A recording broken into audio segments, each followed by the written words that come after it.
Sekarang kita akan membahas tentang pandangan dari seorang teolog pada masa gereja mula-mula, yaitu Agustinus dari Hippo. Agustinus dari Hippo yang hidup tahun 354 sampai 430 Masehi ini adalah salah satu teolog terbesar dalam sejarah kekristenan. Dalam berbagai karyanya, ia membela dan menjelaskan praeksistensi Yesus dalam konteks Trinitas dan Inkarnasi, terutama dalam karyanya yang terkenal, De Trinitate, yaitu tentang Trinitas. Nah, pandangan Agustinus tentang prainkarnasi jiwa memang menunjukkan pengaruh dari filsafat Neoplatonisme dan secara tidak langsung dari Aristoteles. Namun, Agustinus secara eksplisit menolak gagasan preeksistensi jiwa dalam bentuk yang dianut oleh para Platonis seperti contohnya Origenes. Untuk menjelaskan ini, kita harus menelaah lebih dalam bagaimana pemikiran Agustinus ini berkembang dalam interaksi dengan tradisi filsafat Yunani. Sekarang kita akan melihat bagaimana pengaruh Neoplatonisme ini mempengaruhi pandangan teologi dari Agustinus.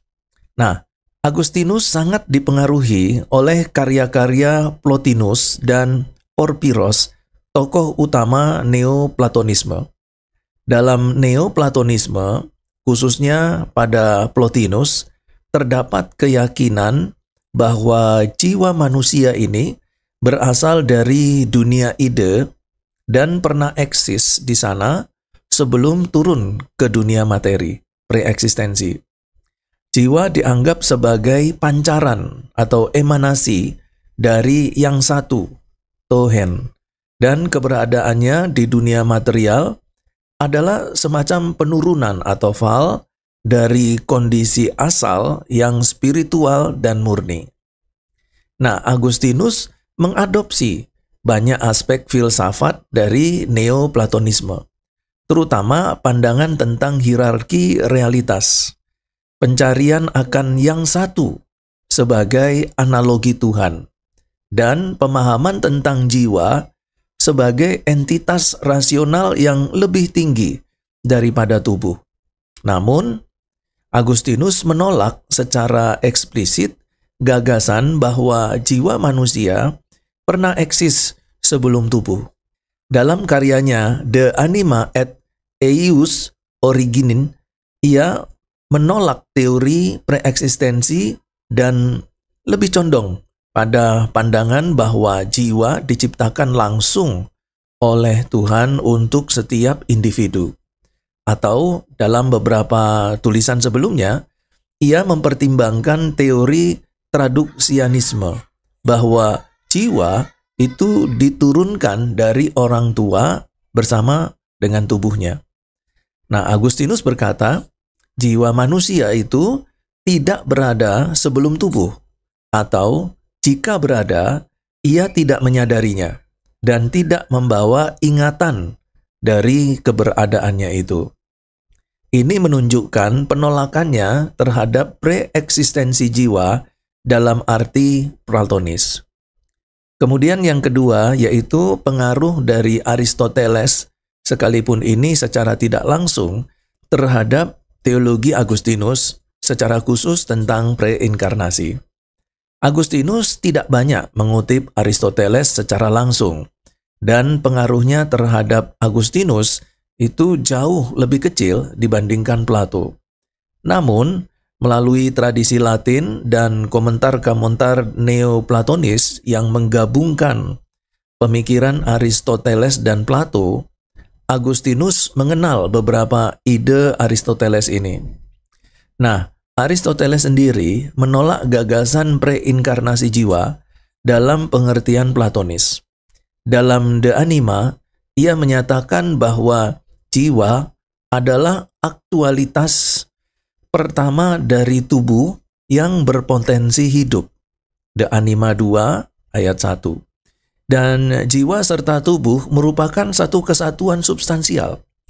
Pandangan ini dekat dengan gagasan bahwa jiwa tidak dapat eksis sebelum tubuh. Yang kemudian mendukung pandangan Agustinus bahwa pencapaian jiwa itu terjadi bersamaan atau sesudah penciptaan tubuh. Nah, meskipun Agustinus tidak secara eksplisit mengadopsi kerangka Aristotelian tentang jiwa sebagai bentuk atau form dari tubuh, Agustinus menolak pandangan Platonis tentang jiwa yang terperangkap dalam tubuh sebagai hukuman atau penurunan, suatu posisi yang juga ditolak oleh Aristoteles. Jadi dapat dikatakan bahwa pandangan Agustinus tentang jiwa dan penolakannya terhadap preeksistensi lebih dipengaruhi oleh pertemuannya dengan Neoplatonisme daripada Aristoteles secara langsung. Agustinus berpendapat kerangka metafisik Neoplatonisme tetap mengubahnya agar sesuai dengan doktrin Kristen, khususnya mengenai penciptaan dan keberadaan pribadi manusia. Nah, penolakannya terhadap preeksistensi selaras baik dengan doktrin Kristen maupun dengan pendekatan Aristotelian yang melihat jiwa itu sebagai prinsip hidup tubuh dan bukan entitas independen yang mendahului tubuh. Agustinus menegaskan bahwa Yesus Kristus, Sang Firman atau Logos, telah ada sejak kekekalan bersama Bapa dan Roh Kudus. Ia juga menunjukkan bagaimana praeksistensi Yesus berkaitan dengan penciptaan, wahyu, dan keselamatan manusia. Agustinus mengembangkan pemahaman tentang preeksistensi Yesus itu dengan menekankan bahwa pertama, Yesus sebagai firman atau logos, yaitu firman Allah, adalah kekal dan tidak memiliki awal. Yesus sebagai hikmat Allah ada bersama-sama dengan Bapa sebelum segala sesuatu dijadikan. Dan yang ketiga, yaitu inkarnasi itu bukanlah awal keberadaan Yesus, tetapi merupakan manifestasi Yesus di dalam sejarah manusia. Nah, dalam bukunya The Trinidad, Agustinus menulis, Yesus sebagai firman Allah adalah kekal dan tidak pernah ada waktu di mana ia tidak ada. Hal ini menunjukkan bahwa Yesus bukan bagian dari ciptaan, tetapi bagian dari keberadaan ilahi yang melampaui waktu. Dan waktu itu adalah yang juga diciptakan. Sekarang mari kita lihat latar belakang teologis berkenaan dengan konteks sejarah dan teologi dalam perkembangan teologi Agustinus, secara khusus berkaitan dengan preeksistensi Tuhan Yesus Kristus. Nah, pada masa Agustinus, gereja telah menerima keputusan Konsili Nisea 325 Masehi dan Konsili Konstantinopel 381 Masehi yang menegaskan bahwa Kristus adalah Allah yang kekal, sehakikat dengan Bapa dan bukan makhluk ciptaan. Namun, masih ada beberapa tantangan teologis yang harus dijawab. Termasuk yang pertama, tantangan teologis yang harus dijawab ini, bahwa kaum Arian yang tersisa masih ada kelompok yang menolak bahwa Kristus adalah kekal dan sehakikat dengan Bapa. Kemudian yang kedua yang menolak yaitu Nestorianisme, diperdebatkan pada abad ke-5 Masehi, yang mengajarkan bahwa Kristus memiliki dua pribadi terpisah, yaitu pribadi manusia dan pribadi ilahi. Kemudian penolakan yang ketiga berkaitan dengan Manikeanisme. Nah, Manikeanisme ini mengajarkan dualisme antara Allah yang baik dan kekuatan jahat, serta menolak bahwa Allah dapat berinkarnasi di dalam dunia materi. Dalam konteks ini, Agustinus memberikan argumentasi teologi yang kuat mengenai praeksistensi Yesus dengan menggunakan dasar Alkitab, filsafat, dan teologi Trinitas. Kemudian yang berikutnya yaitu berkenaan dengan argumentasi teologi Agustinus tentang prainkarnasi Yesus. Agustinus menggunakan Alkitab dan filsafat Neoplatonisme untuk menjelaskan bagaimana Yesus sudah ada sebelum dunia dijadikan dan tidak diciptakan. Yesus sebagai firman Allah yang kekal. Ini adalah bagian yang pertama tentang argumentasi teologi Agustinus berkaitan dengan preinkarnasi. Jadi argumentasi pertamanya adalah Yesus sebagai firman yang kekal. Yohanes 1 ayat 1-3 dan ayat 14. Pada mulanya adalah firman, firman itu bersama-sama dengan Allah dan firman itu adalah Allah. Segala sesuatu dijadikan oleh Dia dan tanpa Dia tidak ada suatu pun yang telah terjadi atau jadi dari segala yang telah dijadikan. Firman itu telah menjadi manusia dan diam di antara kita. Di sini Agustinus menegaskan bahwa Yesus sudah ada sebelum penciptaan dunia, karena Ia adalah firman Allah yang kekal. Firman bukanlah makhluk ciptaan, tetapi Allah sendiri. Nah, inkarnasi adalah momen ketika firman kekal mengambil daging manusia, bukan awal dari keberadaannya. Jadi di sini Agustinus menolak pandangan bahwa Yesus baru ada saat inkarnasi. Karena itu bertentangan dengan ajaran Alkitab tentang keilahiannya yang kekal. Argumentasi kedua berkaitan prainkarnasi dari Agustinus yaitu bahwa Kristus sebagai hikmat Allah yang tidak diciptakan. Diambil dari 1 Korintus 1 ayat 24 dan Amsal 8 ayat 22 dan sampai 30.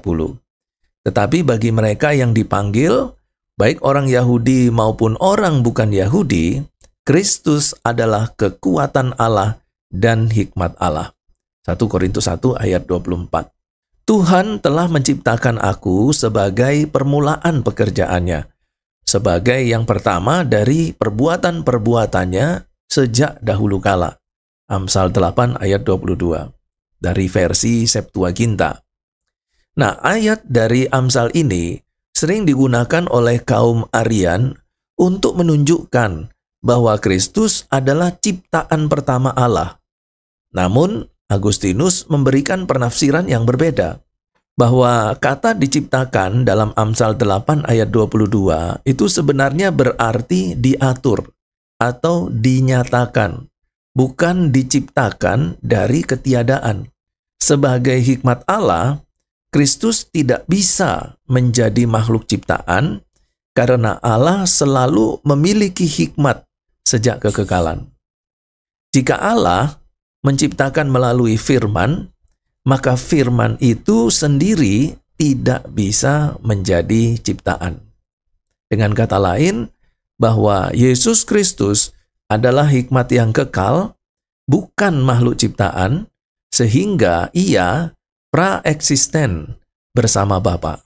Lalu kemudian argumentasi yang ketiga berkenaan dengan teologi preinkarnasi Yesus Kristus, yaitu Agustinus menyatakan Kristus sebagai pencipta, bukan yang diciptakan. Kolose 1 ayat 16-17 dan juga Ibrani 1 ayat 2-3. Karena di dalam Dialah telah diciptakan segala sesuatu diciptakan oleh Dia dan untuk Dia. Ia ada terlebih dahulu dari segala sesuatu dan segala sesuatu ada di dalam Dia. Kolose 1 ayat 16-17.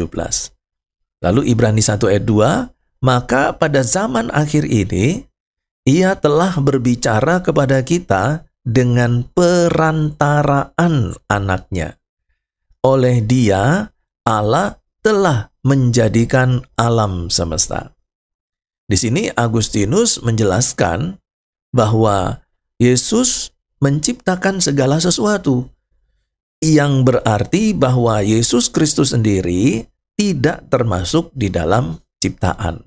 Kemudian yang kedua, Kristus adalah prinsip keberadaan segala sesuatu, prinsipium, yang menunjukkan bahwa ia sudah ada sebelum dunia dijadikan. Dan jika Yesus adalah alat penciptaan, maka ia tidak mungkin makhluk ciptaan.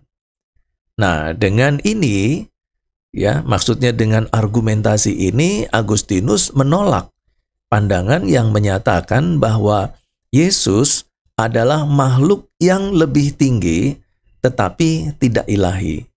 Kemudian argumentasi yang keempat yaitu berkenaan dengan Yesus adalah sehakikat dengan Bapa, homoousios, dalam Trinitas.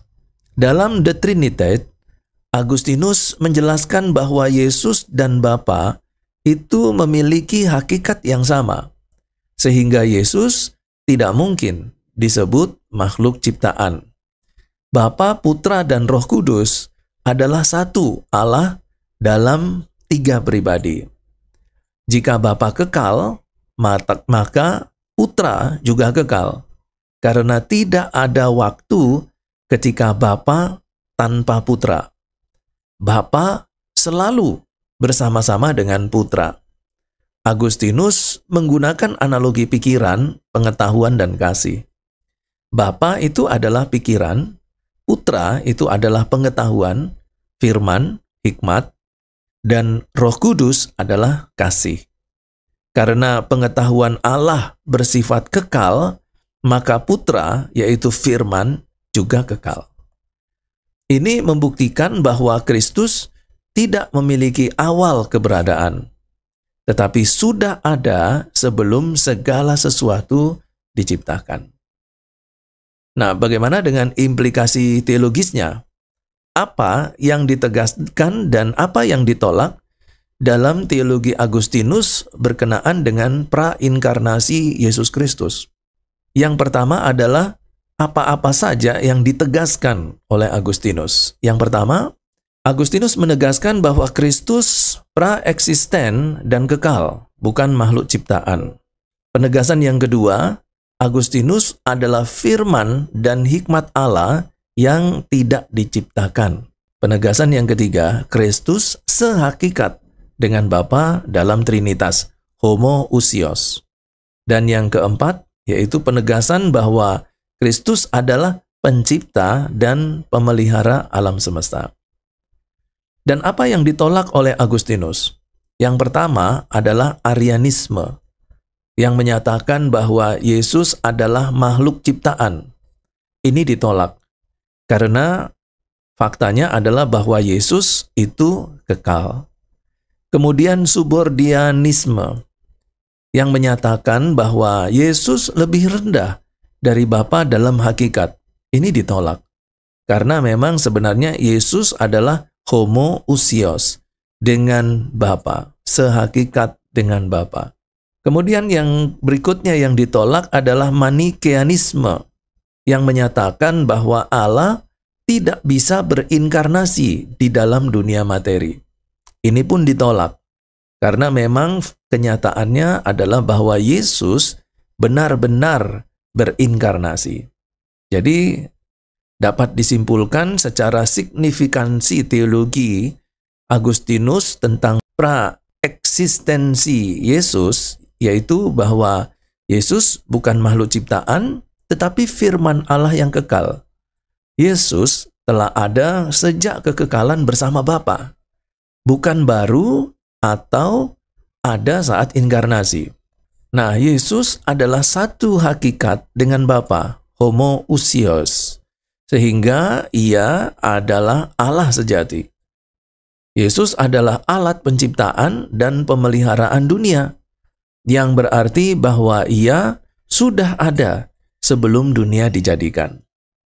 Nah, teologi Agustinus itu kemudian menjadi dasar bagi kristologi dan doktrin Trinitas dalam Gereja Barat, yang kemudian mempengaruhi seluruh kekristenan hingga saat ini.